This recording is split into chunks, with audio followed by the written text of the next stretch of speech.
1947 में British rule के खत्म होते ही भारत को आजादी मिलती है, लेकिन ये आजादी भारत को दो देशों में बांट देती है, भारत और पाकिस्तान। मुस्लिम मेजॉरिटी लोग पाकिस्तान को चुन लेते हैं, जबकि भारत खुद को लोकतांत्रिक देश घोषित करता है। धर्म के नाम पर हुए इस विभाजन से दोनों देशों की बाउंड्रीज तो तय हो जाती है, लेकिन एक ही कल्चर, ट्रेडिशन और लैंग्वेज को फॉलो करने वाले रीजन्स दो अलग मुल्क का हिस्सा बन जाते हैं। जैसे आधा पंजाब पाकिस्तान को मिलता है और आधा भारत का हिस्सा बनता है। पार्टीशन की लकीरों से बंगाल भी अछूता नहीं रहता है। स्टार्टिंग फेज में पूरा बंगाल रीजन पार्टीशन को स्ट्रांगली अपोज करता है, लेकिन जब विभाजन की मांग तेज होती है तो बंगाल का वेस्टर्न रीजन भारत में शामिल हो जाता है।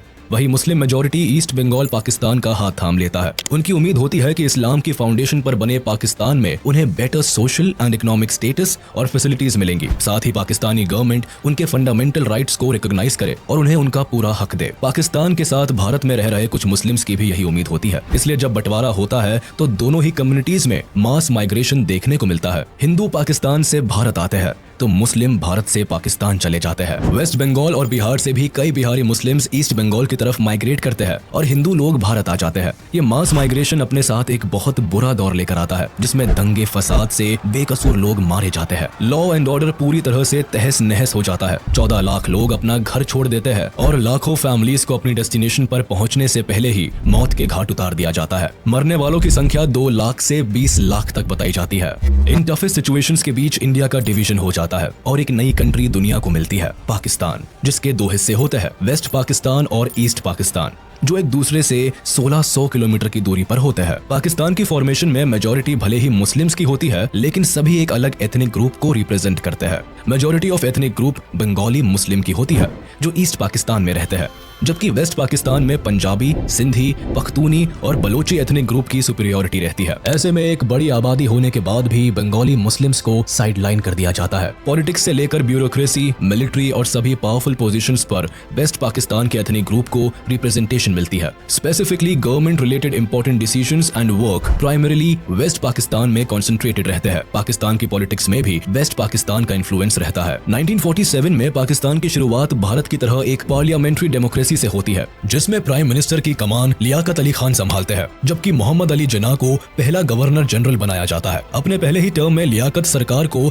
ईस्ट पाकिस्तान और वेस्ट पाकिस्तान को इफेक्टिवली गवर्न करने में कई परेशानियों का सामना करना पड़ता है, जो आने वाली सरकार को भी महसूस होती है। मैक्सिमम पावर सेंट्रल गवर्नमेंट में एक ही पोजीशन पर कॉन्सेंट्रेटेड होती है, जिसकी वजह से पाकिस्तान में पॉलिटिकल इंस्टेबिलिटी भी आने वाले सालों में देखने को मिलती है और ईस्ट पाकिस्तान को रिप्रेजेंटेशन का सही मौका नहीं मिल पाता है। 21 मार्च 1948 को मोहम्मद अली जिन्ना एक नया रूल लेकर आते हैं और उर्दू को पाकिस्तान की ऑफिशियल लैंग्वेज डिक्लेयर कर देते हैं। State language of Pakistan is going to be Urdu and no other language. जिन्ना का ये डिक्लेरेशन ईस्ट पाकिस्तान को हिला कर रख देता है। वेस्ट पाकिस्तान के उर्दू इम्पोजिशन को ईस्ट पाकिस्तान में भारी क्रिटिसिज्म झेलना पड़ता है। बंगाली मुस्लिम्स के लिए उर्दू एक एलीट भाषा होती है, जिसे केवल हाई ऑफिशियल्स ही बोलते थे, जबकि ईस्ट पाकिस्तान में दशकों से बच्चा बच्चा बंगाली भाषा बोल रहा होता है। भाषा की जबरदस्ती से ईस्ट पाकिस्तान में बंगाली लैंग्वेज मूवमेंट की शुरुआत होती है। अपनी भाषा को बचाने के लिए लोग सड़कों पर उतर आते हैं। स्टूडेंट और पॉलिटिकल एक्टिविस्ट उर्दू इम्पोजिशन को अपनी भाषा पर एक गहरी चोट की तरह लेते हैं।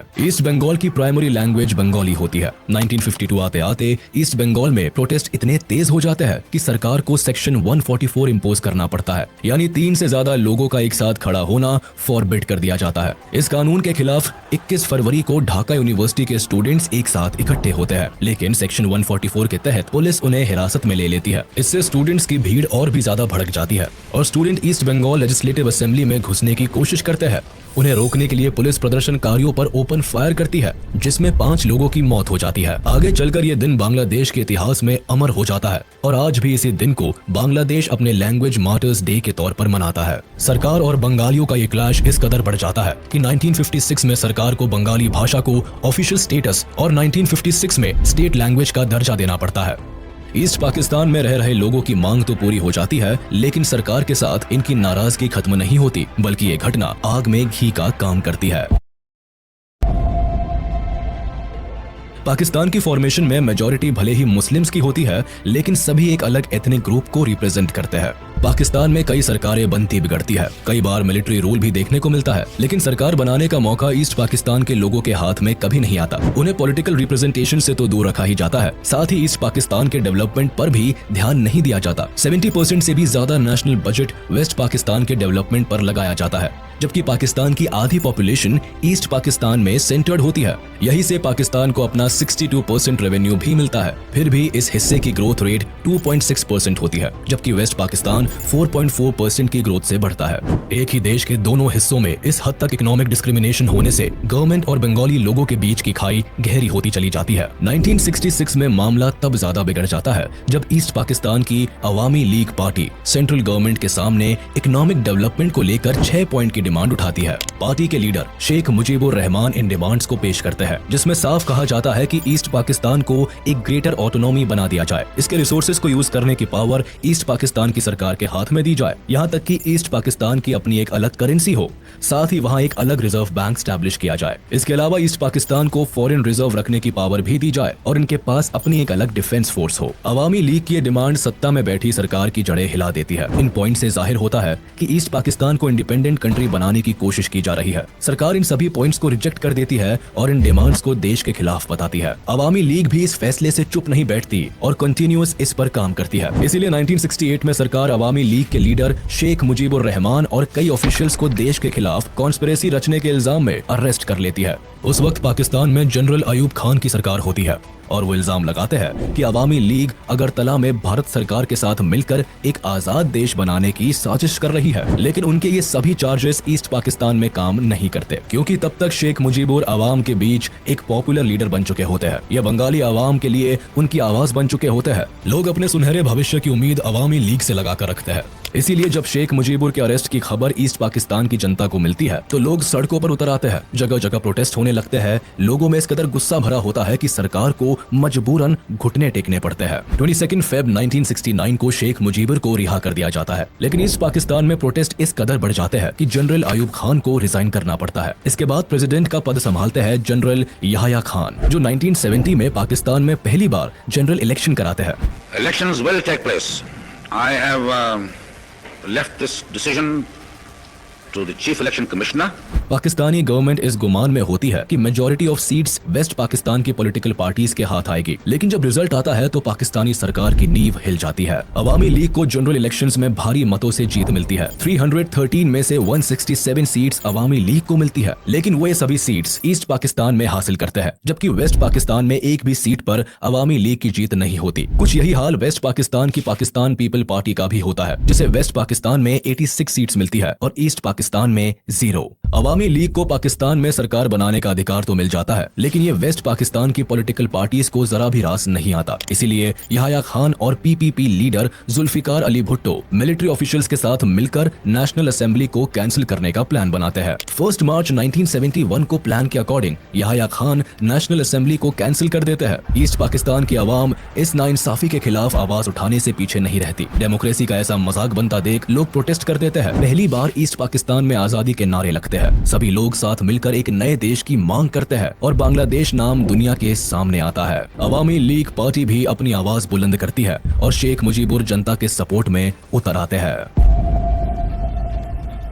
ईस्ट पाकिस्तान में अवाम पाकिस्तानी गवर्नमेंट के किसी भी ऑर्डर को मानना बंद कर देती है। प्रोटेस्टर्स यहाँ ऑर्गेनाइज्ड होकर एक इंडिपेंडेंट आर्मी को बनाते हैं, जिसे मुक्ति बाहिनी नाम दिया जाता है। इस आर्मी का मकसद बांग्लादेश की आजादी होता है। इस सिचुएशन में पाकिस्तान गवर्नमेंट को जब ईस्ट पाकिस्तान अपने हाथ से निकलता हुआ नजर आता है तो पाकिस्तानी आर्मी के जरिए यहाँ रिवॉल्ट्स को दबाने की कोशिश होती है। मार्च 1971 को एयर फ्लाइट के जरिए वेस्ट पाकिस्तान से कई पाकिस्तानी सोल्जर्स को ढाका लाया जाता है, जो मुक्ति बाहिनी के खिलाफ ऑपरेशन चलाते हैं। मुक्ति बाहिनी से निपटने के लिए वेस्ट पाकिस्तान एक east Pakistani central peace committee बनाती है, जिसे शांति बाहिनी नाम दिया जाता है। लेकिन पीस स्टैब्लिश करने के बजाय ये कमेटी ईस्ट पाकिस्तान में लोगों पर अत्याचार करना शुरू कर देती है। लॉ एंड ऑर्डर की धज्जियां उड़ जाती है। बंगालीज वेस्ट पाकिस्तान से अपने सारे नाते तोड़ लेते हैं। पाकिस्तानी गवर्नमेंट को जब ईस्ट पाकिस्तान की आवाज दबाने का कोई रास्ता नजर नहीं आता तो सरकार एक ऐसी साजिश रचती है कि वॉर क्राइम्स की सारी हदें पार हो जाती है। ईस्ट पाकिस्तानी लीडर्स का कहना था कि वेस्ट पाकिस्तान उनके 6 पॉइंट मूवमेंट को को मान ले,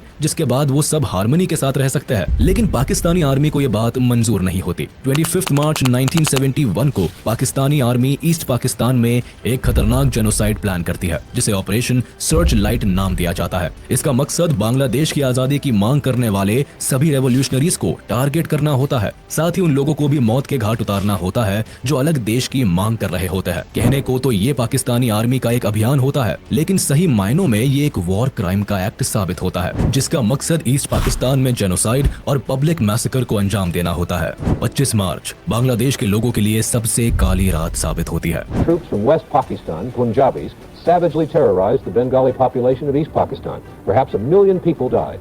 हजारों पाकिस्तानी सोल्जर्स ढाका में घुसते हैं। कर्फ्यू इम्पोज किया जाता है।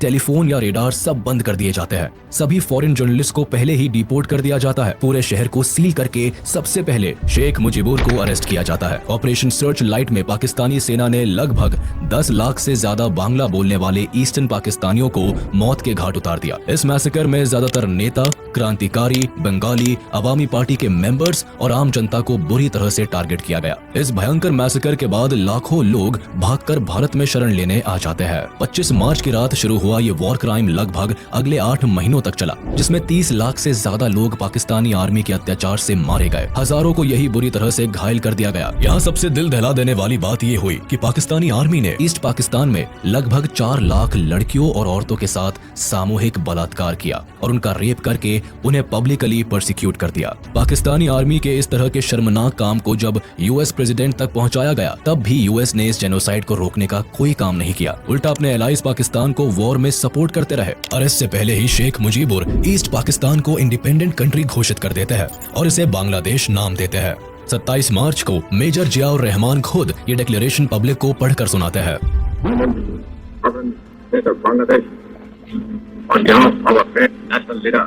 The Supreme Commander of Bangladesh, Sheikh Mujibur Rahman, do hereby proclaim the independence of Bangladesh. Bangladesh को आजाद देश घोषित कर दिया जाता है, लेकिन ये आजादी इतनी भी आसान नहीं होती। मेजर शहरों को अपने कंट्रोल में लेने के लिए एक ही रात में 7000 इनोसेंट बंगाली लोगों को मौत के घाट उतार दिया जाता है। इस मैसेकर में एक ही हफ्ते के अंदर 3 लाख से भी ज्यादा बंगाली लोगों का कत्लेआम कर दिया जाता है। लाखों औरतों का रेप किया जाता है। पाकिस्तानी आर्मी अपने ही देश के लोगों को इस कदर टॉर्चर करती है कि डरकर 10 मिलियन से भी ज्यादा लोग बांग्लादेश छोड़कर भारत में घुस आते हैं। कुछ ही दिनों में लोग अपना घर परिवार सब कुछ खो बैठते हैं। भारत पहले से बांग्लादेश की सिचुएशन पर नजर रख रहा होता है, लेकिन जब लाखों की संख्या में रेफ्यूजीज धीरे धीरे भारत की तरफ आते हैं, तो भारत की मुश्किलें भी बढ़ जाती है। भारत भी इस कॉन्फ्लिक्ट का हिस्सा बन जाता है। इसीलिए भारत सरकार अवामी पार्टी के कई लीडर्स को अपने देश में शरण देती है। 10 अप्रैल 1971 को अवामी लीडर्स कोलकाता में ही people republic of Bangladesh government को बनाते हैं। शेख मुजीबुर रहमान को बांग्लादेश का प्रेसिडेंट चुन लिया जाता है, जबकि तजुद्दीन अहमद को प्राइम मिनिस्टर बनाया जाता है। लेकिन भारत की असल समस्या 10 मिलियन रेफ्यूजीज को लेकर होती है। आखिर इतने बड़ी संख्या को सर्व करना भारत के लिए मुश्किल होता है। रेफ्यूजीज के आने जाने से भारत पर एक बड़ा इकोनॉमी बर्डन पड़ता है। साथ ही बांग्लादेश में चल रहा जेनोसाइड भी भारत सरकार के लिए कंसर्न बनता जा रहा था।